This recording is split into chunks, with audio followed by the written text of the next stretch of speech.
I was able to find real polenta, okay? And I made this 2 days ago, and I couldn't find it, and I had cornmeal.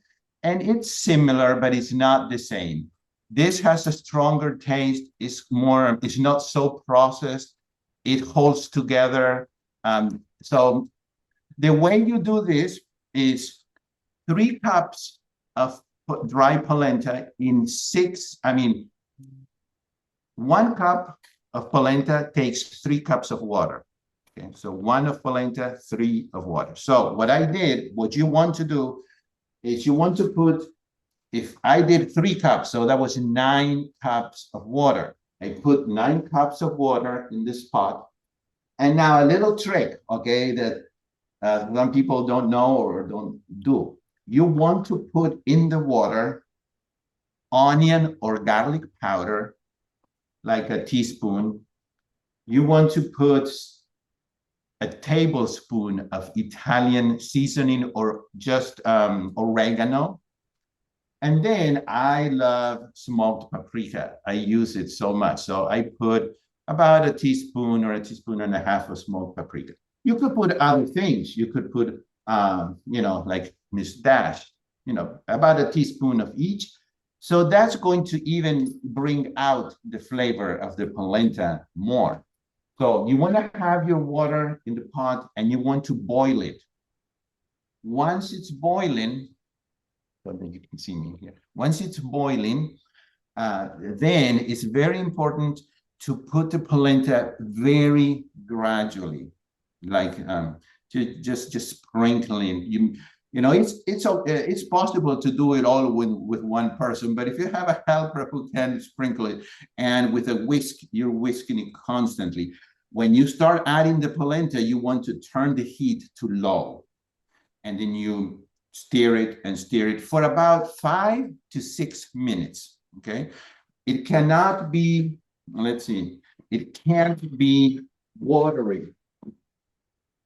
It needs to be very creamy. Let me just show you.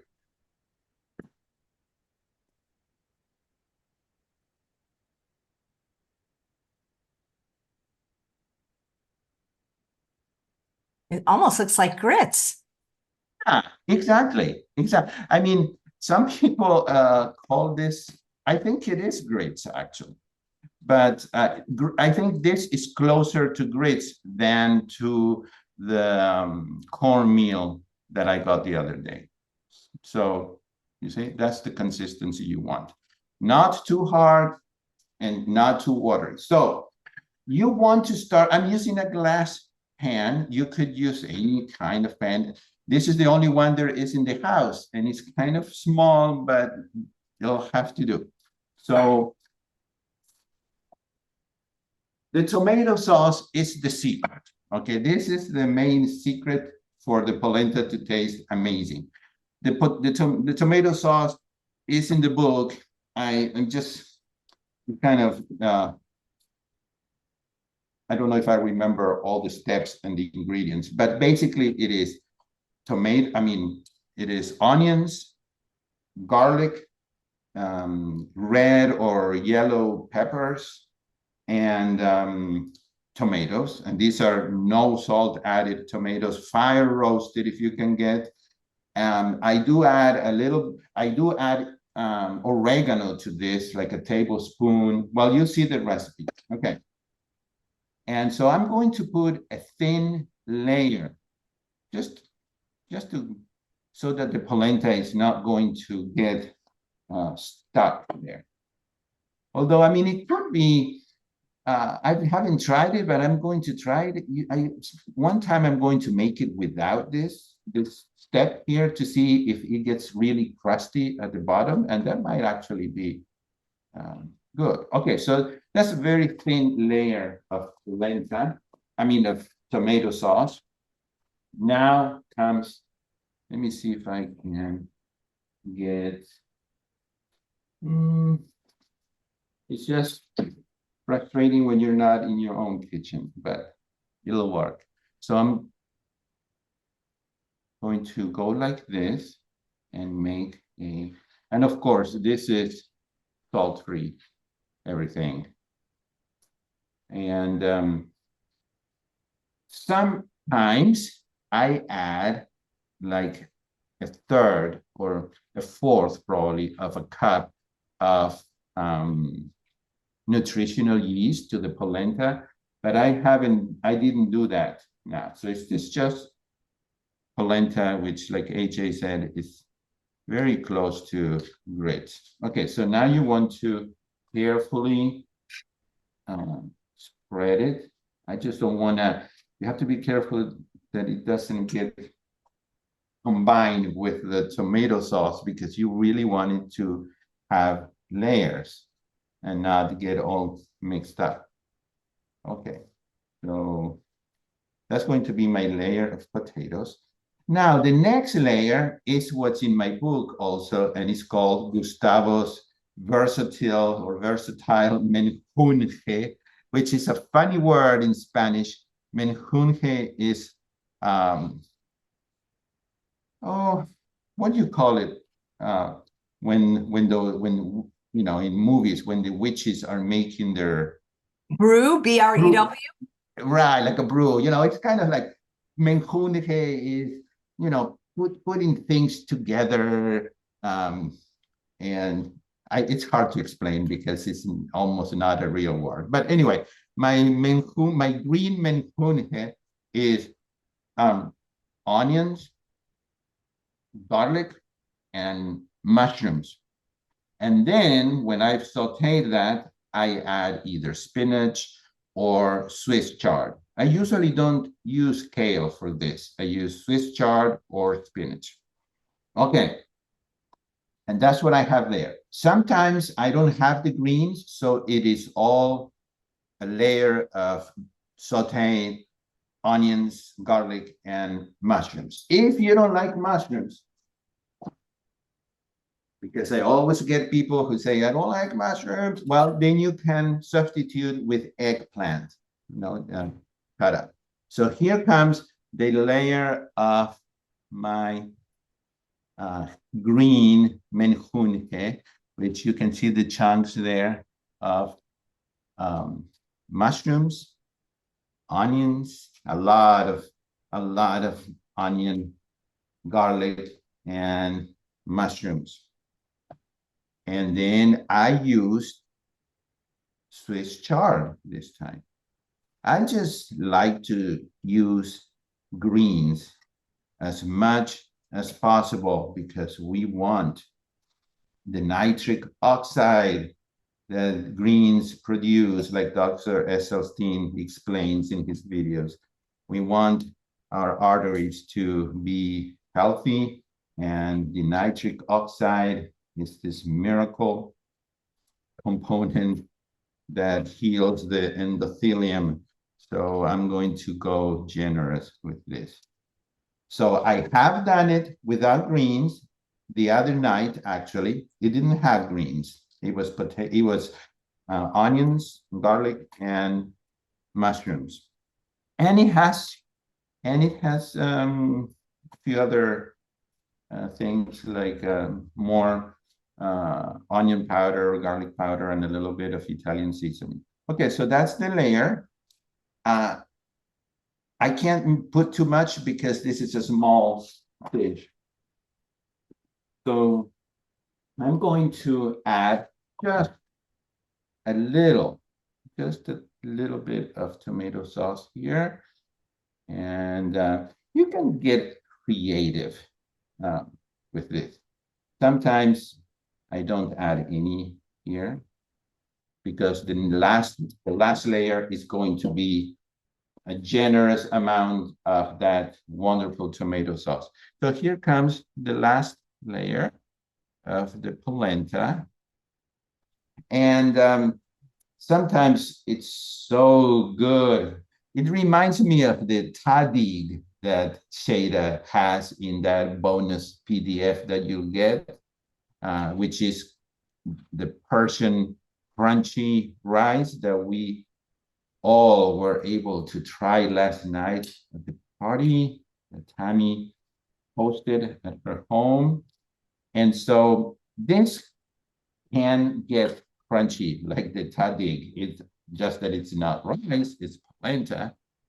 And polenta is really an Italian meal, you know, this is used in Italy. And since Argentina is like 80% Italians, so a lot of the meals are Italian, you know, influence.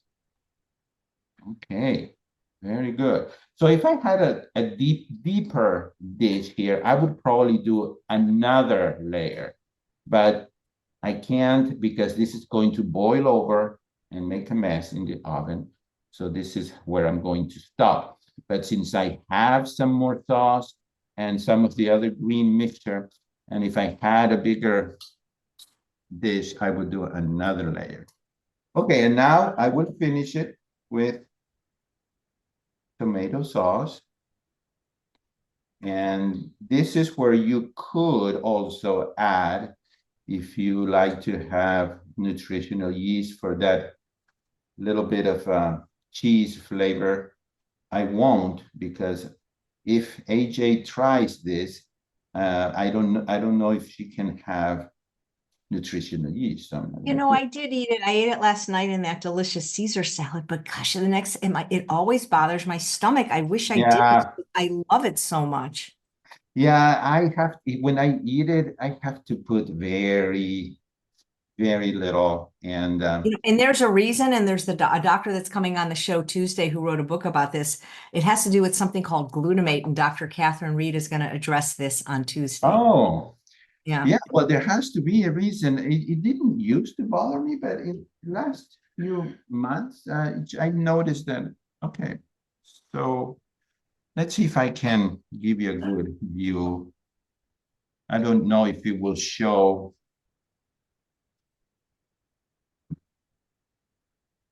Let's see if it will show the layers here. And it's too dark. I don't think. I can kind of see them. It's pretty good. Yeah. Yeah. So this goes in the oven. And also, I'm not going to cover it because I do want it to get kind of brown, the polenta here, the borders and crisp. So it's going in the oven. And both of these things are going in the oven at 400, and they're going to be there for an hour. And the ideal is that then you will let these two things cool off. Let me go ahead and put it in the oven. You want to let them cool off because the polenta, you can actually cut it. Okay, let me hold on just a second. So the polenta, you can, when it cools off, you can actually cut it and in pieces, and then you can see the layers. So it's a really nice, it just looks pretty. So the polenta is on page 10 of this. The first part of the book tells Shayda's story and my story. As we tell you our stories of from when we were little to until we came to the United States, we talk about, anecdotes and stories and people that were important or are important in our lives. And so as the book goes with the stories, then there is a recipe. So if I'm talking about how during the winter months, I would come home from school and smell, and my grandmother had made the polenta. Okay, and so I tell about a little bit of that, and then polenta is inserted in the story. So there are about 170 recipes in the recipes section, but in our story section, there are quite a few recipes that are meaningful in the story. Now, I'm going to tell you that the polenta recipe, the original one, has a layer of cheese, which of course we're not using here. And then it is sprinkled on top with some more like Parmesan cheese or something like that. So, but other than, it could be done if nutritional yeast wouldn't bother you and you wanted to put a good amount in the layer that has the mushrooms with the onions, you could put a good amount of nutritional yeast, and that would give it that little more cheesy flavor. So those are the two recipes. I hope that you will try them because they really are not complicated. And like I said, one is on page 10, and the other one that I made with the sweet potato, it's, okay, let me look for it. It's right here. It's on page 164. Okay. Any questions, AJ? Yeah. How long does it take? How long are you going to cook these for? I'm going to, let's see, it's 10:15 here. So an hour for sure. Then I will open the oven and see. Then it's up to each person. If you wanted to see it more, brown on top, just leave it a little longer, but not more than an hour and a half for sure. Okay. Yeah, because it takes you a half hour because I'm thinking you got to be at the potluck by noon. Right. So this is going to give me an hour and 15 minutes, and I still have half an hour to get there, and it only takes 20 minutes. So it'll be fine. So it'll be hot and nice to try. Well, if you want, I mean, you have a little bit of time if you want, you don't have to tell your whole story, but you kind of told a nice version of your story last night. Would you like to share a little bit of it? Just a little. But before that, look what I found in New York in December. I went to New York with one of my daughters to see some shows and stuff. And I went to the famous Juilliard School of Music. And you see? That's fabulous. Kitchen maestro. That is perfect for you. It is. I could not, pass it out. So yeah. So yes, like Shayda, we grew up.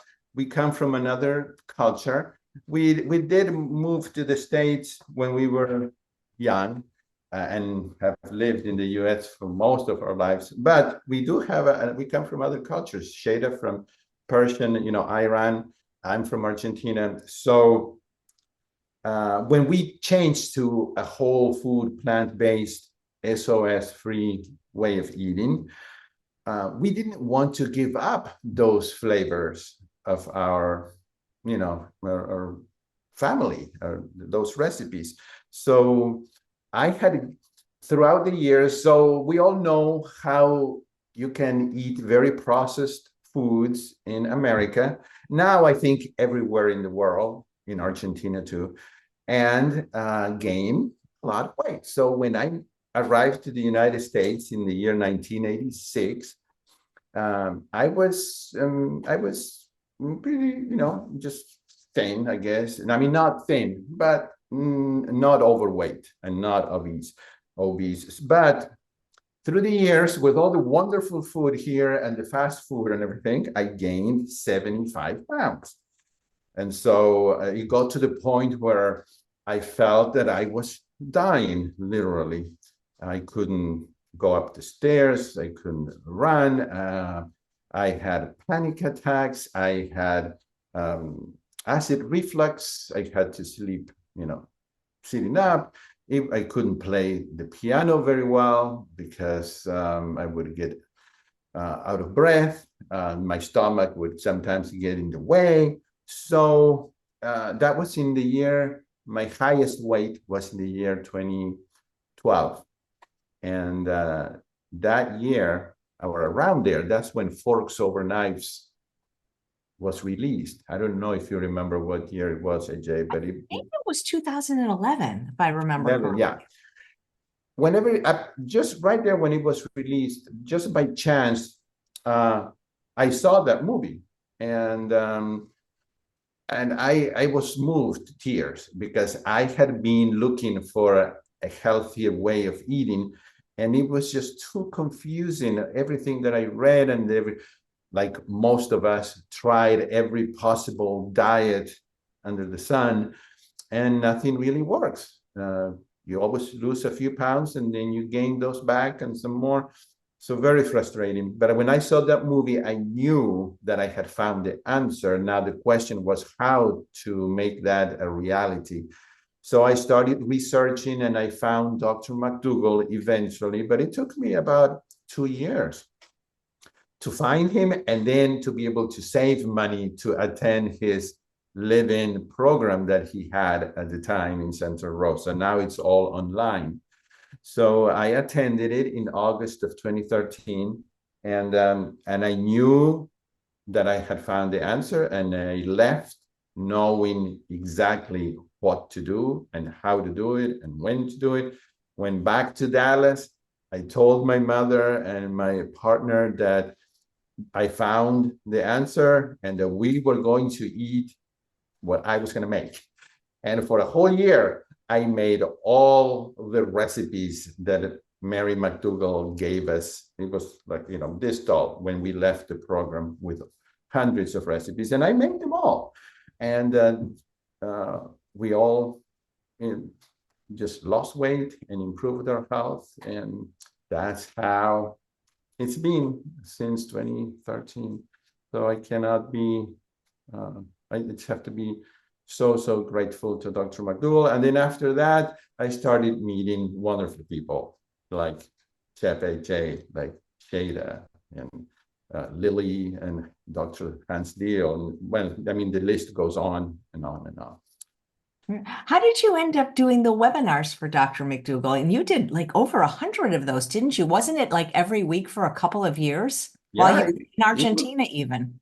Yeah, no, it was mostly, actually, it was mostly while I was living in Dallas, but I had a very active concert career. So I would go on tour. And so sometimes I had to do, I mean, I did webinars from Italy, from Spain, from Argentina, from Finland. I did webinars wherever I was. It was every Thursday. And I think it was almost 4 years that we did. I mean, there are so many webinars that we did. And it was just by chance. One day I was studying how to do webinars, which in 2013, they were almost unheard of. So the technology wasn't that good. And I asked Dr. McDougall if he would come on for like just, even 3 minutes to a webinar that I was doing for some people that were following the Starch Solution in France. So the webinar was actually in French.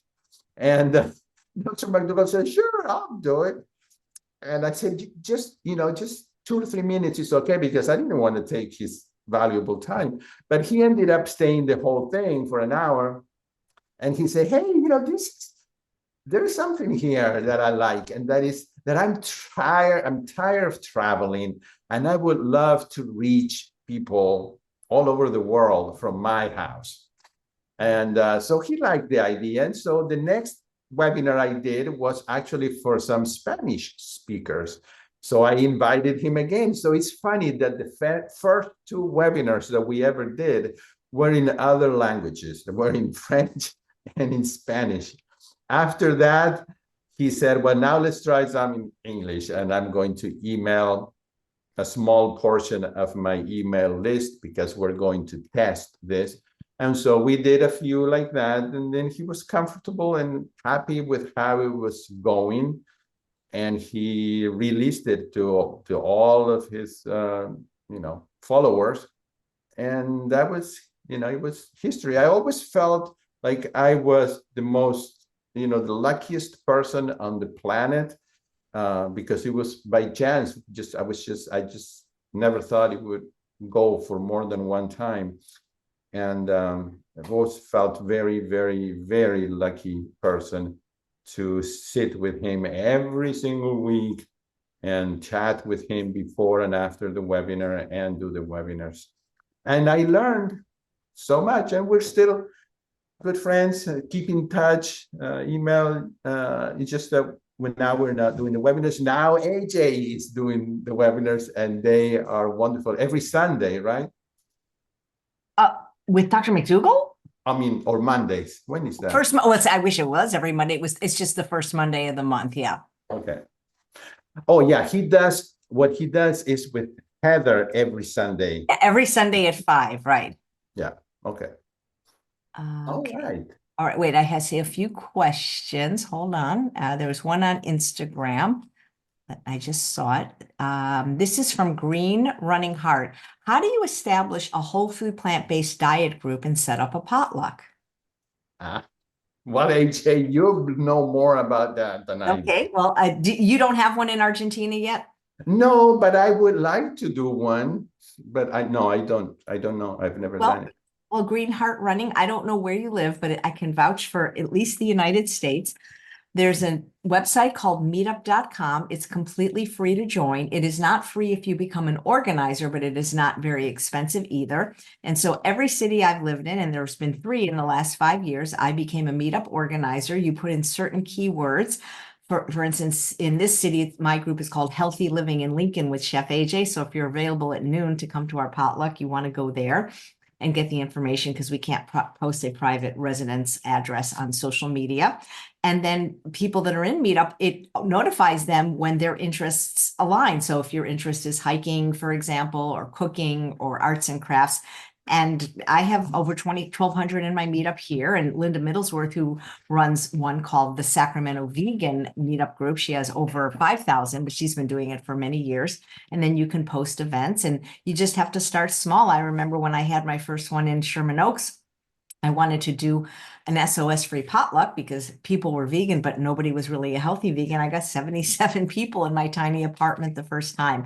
You don't have to be an organizer. You can just join Meetup for free and see if any of the events interest you. But that's what I did. And Shayda had a group for a while in Orange County. Do you have anything like Meetup in Argentina?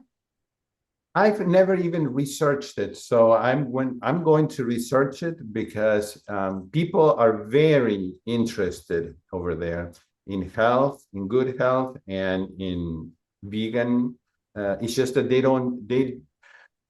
this information of whole food SOS, plant-based vegan is not very well known yet.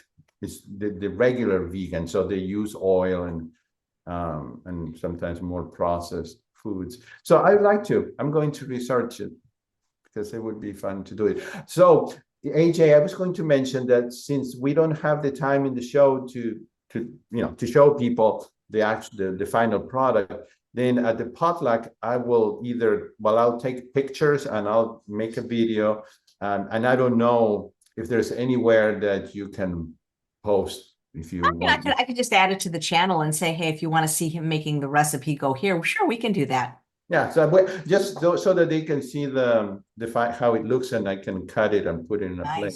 Yeah, nice. Of all the webinars you did with Dr. McDougall, is there one that stands out in your mind as the most memorable? Yes, I was so lucky also again to be able to do 2 webinars at his house. And so for me, it was like going to this temple of health.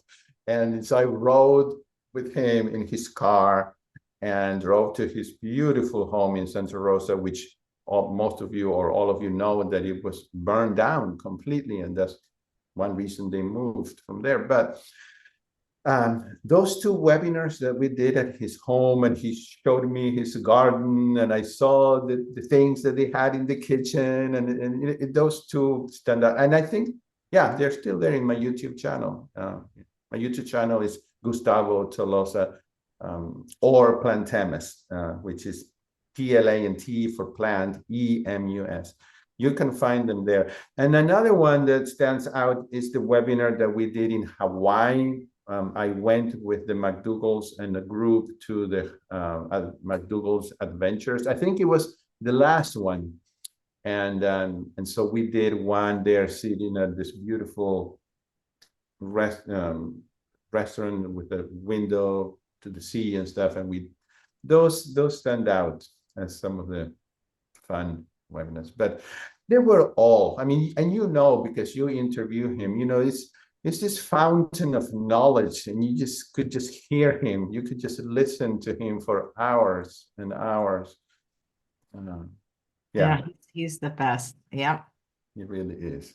Okay, let me just check real quick, make sure nobody has any more questions for you, and then I'll let you finish your dish. And guys, if you live anywhere near the Sacramento area, come on, you can taste it. This is like a chance in a lifetime. You actually can watch the show and taste the dish. I mean, you don't get Yes. that combination very often. No. Did Dr. McDougall put Gustavo in a tent in your backyard? He said he was going to. Did he ever say that, Gustavo? I don't remember him saying that. That's funny.